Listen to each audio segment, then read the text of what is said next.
নতুন কিছুতে নামার সময় কিভাবে বেরিয়ে আসতে হয় তা জেনে রাখুন। অর্জুন এবং সুভদ্রার পুত্র অভিমন্যু একজন বিখ্যাত যোদ্ধা। যদি তার বয়স মাত্র 16 বছর। দুর্যোধন ভগবত গীতার প্রথম অধ্যায়ের 6 নং শ্লোকে তার দুই সেনাবাহিনীর শীর্ষস্থানীয় যোদ্ধাদের সংক্ষিপ্ত তালিকা উল্লেখযোগ্যভাবে বর্ণনা করছেন। যুদ্ধের 13তম দিন রোমের নেতৃত্বে কৌরবরা প্রবহ নামে একটি শক্তিশালী সামরিক বাহিনী গঠন করে যুধিষ্ঠিরকে ধরার পরিকল্পনা করেন। পাণ্ডবদের পক্ষে অভিমন্যু একমাত্র উপলব্ধ যোদ্ধা। তিনি চক্রব্যূহে যুদ্ধে প্রবেশ করতে জানেন, কিন্তু দুর্ভাগ্যবশত তিনি জানেন না কিভাবে বেরিয়ে আসতে হয়। তবুও যুধিষ্ঠির নির্দেশে তিনি সেখানে প্রবেশ করেন এবং কৌরব বাহিনীতে বিপর্যয় ডেকে আনলেন। কিন্তু সমর্থক পাণ্ডব যোদ্ধারা তাকে ভিতর অনুসরণ করতে অক্ষম হয়েছিল। ঘন্টার পর ঘন্টা একাল লড়াই করেন অভিমন্যু। এক সময় তিনি ক্লান্ত হয়ে পড়েন এবং 6 জন যোদ্ধা তাকে একই সাথে আক্রমণ করে অন্যায়ভাবে হত্যা করে। অভিমন্যুর মৃত্যু গৌরবময়। তিনি তার প্রবীণদের নির্দেশে ধর্মের জন্য নিজের জীবন ঝুঁকির মুখে ফেলেছিলেন এবং পরম মৃত্যু পরবর্তীতে তিনি পরম গন্তব্যে পৌঁছেছিলেন। উপরন্তু এই ঘটনাটি একটি গুরুত্বপূর্ণ শিক্ষা আমাদেরকে প্রদান করে। আমাদের সকলেরই কিছু মৌলিক বাধ্যবাধকতা রয়েছে, বস্তুগত এবং আধ্যাত্মিক। তবে আমরা আর কিছু করার জন্য অনুপ্রাণিত বোধ করতে পারি এবং সেই প্রেরণা ভালো হতে পারে। বর্ধিত দায়িত্ব আমাদের অব্যবহৃত ক্ষমতা আবিষ্কার করতে সাহায্য করতে পারে, যার ফলে আমাদের বিকাশ উদ্দীপিত হয়। তবুও আমাদের সকলের সীমাবদ্ধতা রয়েছে। তাছাড়া আমাদের প্রায় আবেগপ্রবণ মন থাকে। এই যে আবেগপ্রবণ সংস্কৃতিতে বাস করি আমরা, উভয় আর কে আরো ভালো বলে দ্বিগুণ চাপের মধ্যে আমরা অপ্রয়োজনীয় জিনিসগুলোতে জড়িয়ে পড়তে পারি, যা আমাদের প্রয়োজনীয় জিনিসগুলোর জন্য নির্ধারিত সময়কে গ্রাস করে, যার ফলে আমরা চাপ এবং অভিভূত হয়ে পড়ি। যখন অনেক কাজ আমাদের উপর চারদিক থেকে গুলি চালাতে শুরু করে, তখন আমরা নিজেদের তৈরি চক্রব্যূহের মধ্যে আমরা নিজেরাই আটকে পড়ি। তখন আমরা নতুন জিনিস প্রবেশ করি। যখন আমরা নতুন কোনো কিছুতে যাব, তখন দায়িত্বশীল এবং দায়িত্ব হস্তান্তরের মাধ্যমে বেরিয়ে আসার জন্য আমাদেরকে একটা স্থান, সেভ এক্সিট পরিকল্পনা থাকা উচিত, যাতে আমরা আমাদের জন্য সবচেয়ে গুরুত্বপূর্ণ বিষয়গুলোতে মনোনিবেশ করতে পারি। তার জন্য ভিতরে প্রবেশের আগে আপনাকে সেভ এক্সিটের কৌশল আপনাকে অবলম্বন করতে হবে। হরে কৃষ্ণ। কৃষ্ণ যুক্তি থেকে বিচ্ছিন্ন আবেগে পরিণতি ক্লেশের মধ্য দিয়ে যায়। ভগবত গীতার শুরুতে আবেগের ধ্বংসাত্মক শক্তির পরিচয় পাওয়া যায়। ইতিবাচক আবেগের দ্বারা আক্রান্ত হলে যুদ্ধে কঠোর যোদ্ধা অর্জুন অশ্রুসিক্ত হয়ে পড়েন এবং লড়াই করতে পারেন না। আবেগ কিভাবে আক্রমণ করে আমাদের এক দৃষ্টিকোণ এবং একটি বর্ণনার উপর স্থির করে, তা আমাদের বিশ্বাস করতে বাধ্য করে জিনিসগুলো এইভাবে হয় এবং এইভাবে তারা পরিণত হবে। এই ধরনের পাশে ধারণা বা অতিরিক্ত প্রতিক্রিয়া দেখিয়ে আমরা অবিবেকের মতো আচরণ করি, এমনকি আত্মধ্বংসাত্মকও হয়।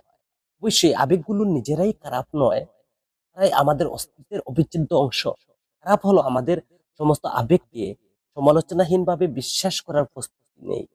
আমাদের সত্তার আরেকটি অবিচ্ছেদ্য বৈশিষ্ট্য আমাদের যুক্তি। আমাদের নিঃস্বার্থভাবে চিন্তা করার ক্ষমতা দিয়ে তাদের প্রক্রিয়াজাত করতে হবে। যখন আবেগ আমাদের উন্মাদ করে তুলতে শুরু করবে, তখন যুক্তি আমাদেরকে ব্রেক দিবে। যেমন ব্রেকবিহীন যানবাহন ধ্বংস হয়ে যায়, তেমনি যুক্তির ব্রেকবিহীন মানুষও।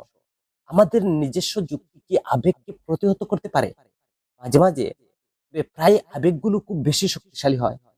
আমাদের মানবিক যে যুক্তিকে দিব্য যুক্তির সাথে পরিপূরক করতে হবে, যা ভগবত গীতার প্রথম জ্ঞান আমাদেরকে প্রদান করছেন।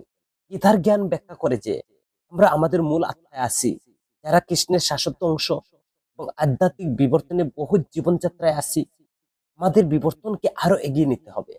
আমাদের দিব্য যুক্তির লেন্স দিয়ে আমাদের আবেগগুলো মূল্যায়ন করতে হবে, আর সেই আবেগগুলো বেছে নিতে হবে যা উত্থানকারী। দিব্য যুক্তিতে সজ্জিত অর্জুন বুঝতে পেরেছিলেন যে কৃষ্ণের সেবা হিসাবে যুদ্ধ করে নিজের আধ্যাত্মিক বিকশিত হবেন।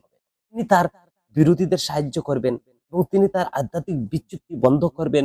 তখন সেই ক্ষমতার অবস্থান থেকে মুক্ত করে তাদের দুষ্টামির দিকে ইন্ধন দিচ্ছিলেন তিনি। যখন আমরা নিজেদেরকে অতিরিক্ত আবেগ প্রবণত হতে দেখি, তখন আমরা আমাদের বোধগম্যতার ভারসাম্য বজায় রাখার জন্য গীতার দিকে ফিরে যেতে পারি। তখন যেমন অর্জুন তার শান্ততা ফিরিয়ে পেয়েছিলেন এবং কার্যকরভাবে কাজ করেছিলেন, আমরাও অভ্যন্তরীণ প্রশান্তি এবং বাহ্যিক কার্যকারিতার জোড়া উপহার পাবো। হরে কৃষ্ণ। কৃষ্ণের বাণীর প্রতি সম্মান আনতে সম্মানজনক আচরণ করুন। ভগবত গীতার 2য় অধ্যায় 36 নং শ্লোকে সেখানে বর্ণনা করা হয়েছে যে আপনার শত্রুরা আপনাকে অনেক নির্দয় শব্দে বর্ণনা করবে এবং আপনার ক্ষমতাকে অবজ্ঞা করবে। আপনার জন্য এর চেয়ে বেদনাদায়ক আর কি হতে পারে?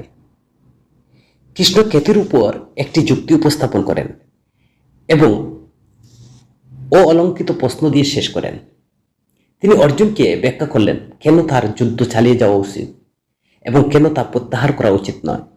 কৃষ্ণ জোর দিয়ে বলছেন যে যুদ্ধ ছেড়ে দিলে কুখ্যাতি আসবে।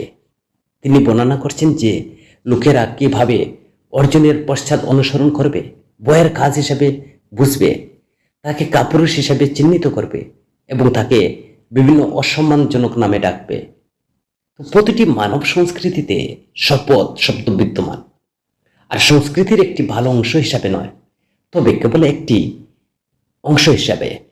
একটি সংস্কৃতির যতই পরিমার্জিত হোক না কেন, সর্বদা নিম্ন চরিত্রের ব্যক্তিরা থাকবে যারা অশুভন এবং আপত্তিকর ভাষা ব্যবহার করবে। ফলস্বরূপ প্রতিটি ভাষাই শপথ বাক্য, কুশল শব্দ এবং অন্যান্য অবমাননাকর পদ রয়েছে। তো সংস্কৃতিবান লোকেরা সাধারণত এই জাতীয় ভাষাকে তারা এড়িয়ে চলে, তবে এমনকি তারা কখনো কখনো বনুবনের কাছে আত্মসমর্পণ করতে পারে। কিন্তু বিশেষত যখন বিশেষভাবে অসভ্য আচরণের সাথে পরিচিত হয়, যখন বলা হয় এই শব্দগুলো গভীরভাবে আঘাত করতে পারে বা আপনার জীবনকে এফেক্ট করতে পারে, তো অধিকন্তু একই সম্প্রদায়ের একজন নেতা যদি অন্য সম্প্রদায়ের বিরুদ্ধে অবমাননাকর শব্দ ব্যবহার করেন, তাহলে তার কলঙ্ক সেটা সহিংসতা এবং ব্যাপক আলোড়ন সৃষ্টি করতে পারে। তাই আবাস্য বাদাম যে শব্দগুলো বলা উচিত নয়, কথা বলা হবে। শত্রুরা আমাদের ক্ষতি করার চেষ্টা করতে পারে শুধুমাত্র শারীরিক উপায়ে, যেমন আক্রমণ করা, অতিরিক্ত ক্ষমতা দেওয়া, চিন্তাই করা, এমনকি হত্যা করা। বরং আরো প্রতারণামূলক উপায়ে দুষ্ট গুজব ছড়ানোর মাধ্যমে। এই গুজব সত্য হতে পারে বা নাও হতে পারে, কিন্তু তারা প্রায় খ্যাতি নষ্ট করে। একবার একটি গুজব ছড়িয়ে পড়া শুরু হলে এটি তার নিজের জীবনে গতির অর্জন করে যতক্ষণ না পর্যন্ত এটি প্রায় অপ্রতিরোধ্য হয়ে ওঠে। তো পরমেশ্বর ভগবান শ্রীকৃষ্ণ অর্জুনকে মনে করিয়ে দেন যে কৌরব সহ তার অসংখ্য শত্রু রয়েছে যারা তাকে অপমান করতে কোনো দ্বিধাবোধ করবে না। অতীতে পাণ্ডবরা ইতিমধ্যে মৌখিক অপমান সহ্য করেছিল, আর সেই অপমানগুলো তার কানে বাজতে থাকে। উদাহরণস্বরূপ বলা হয়, ভীমকে গরু বলা হতো। যদি একটি গরু একটি পবিত্র প্রাণী হিসেবে সম্মানিত, একজন ক্ষত্রিয়ের জন্য এই ধরনের তুলনা তোষামোদ করা থেকে অনেক দূরে। একটি গরু আক্রমণাত্মক বা দৃঢ় নয়, একজন যোদ্ধা প্রত্যাশিত শক্তির অভাব রয়েছে। যদিও একটি ক্ষত্রিয়কে একটি পশুর সাথে তুলনা করা হয়, তবে একটি ষাঁড় হওয়া উচিত। ঋষভ একটি শব্দ যা একটি রাজা, কিন্তু একটি শক্তিশালী ষাঁড় উভয়কে বোঝায়। তো গৃহপালিত পশুর মধ্যে ষাঁড়কে তাদের নেতা হিসাবে গণ্য করা হয়, মহিমান্বিত শক্তিশালী। সুতরাং একজন ক্ষত্রিয়কে ষাঁড়ের সাথে তুলনা করা উচিত, গরু নয়। তো দুর্যোধন তার নিষ্ঠুরতার আন্দোলিত হয়ে ভীমকে তার চাল চলনের অনুকরণ করে এবং বারবার তাকে গরু বলে উপহাস করেছিল। কর্ণ দ্রৌপদীকে বেশ্যা বলে অপমান করেছিল। তো এই ধরনের শব্দগুলো পাণ্ডবদের হৃদয়ে গভীরভাবে দাগ ফেলেছিল। কৃষ্ণ এখন অর্জুনকে সতর্ক করছেন, কেয়ারফুল, যে আপনার এই যে অসতর্ক বাণী, যে তার জন্য আরো খারাপ অপমান অপেক্ষা করছে, আপনি যদি এই মুহূর্তে যুদ্ধ ত্যাগ করেন, তাকে কাপুরুষ বলা হচ্ছে। কাপুরুষ একটি গভীর অবমাননামূলক একটি শব্দ, বিশেষ করে এমন ব্যক্তি যার জন্য বীরত্ব সাহসিকতা বা তার জন্য সম্মানিত করা হয়েছে। একজন যোদ্ধার কাছে কাপুরুষের সবচেয়ে বড় অসম্মান। সুপরিচিত প্রবাদ রয়েছে, একজন কাপুরুষ তার মৃত্যুর আগে 1000 বার মারা যায়। কাপুরুষের কেবল একজন ব্যক্তিত্ব অভ্যন্তরীণ দুর্বল করে না, বরংস সেই কাপুরুষের দ্বারা পুরো সমাজ কেতিকে কলঙ্কিত করে, একটি অন্ধকার ছায়া ফেলে দেয়, মুছে ফেলা কঠিন। এই ধরনের অসম্মান এবং ভয় শারীরিক পরাজয়ের মতো ক্ষতিকর আর কি হতে পারে? এটি স্বীকার করা গুরুত্বপূর্ণ যে আমরা সকলেই কঠোর শব্দ দ্বারা সৃষ্ট পেতার জন্য দুর্বল। কৃষ্ণ অর্জুনকে মনে করিয়ে দেন যে তার শত্রুরা তাকে এইভাবে অপমান করবে এবং তাকে উপহাস করবে। তাদের নির্বাসনে পাণ্ডবদের উপহাস করেছিল।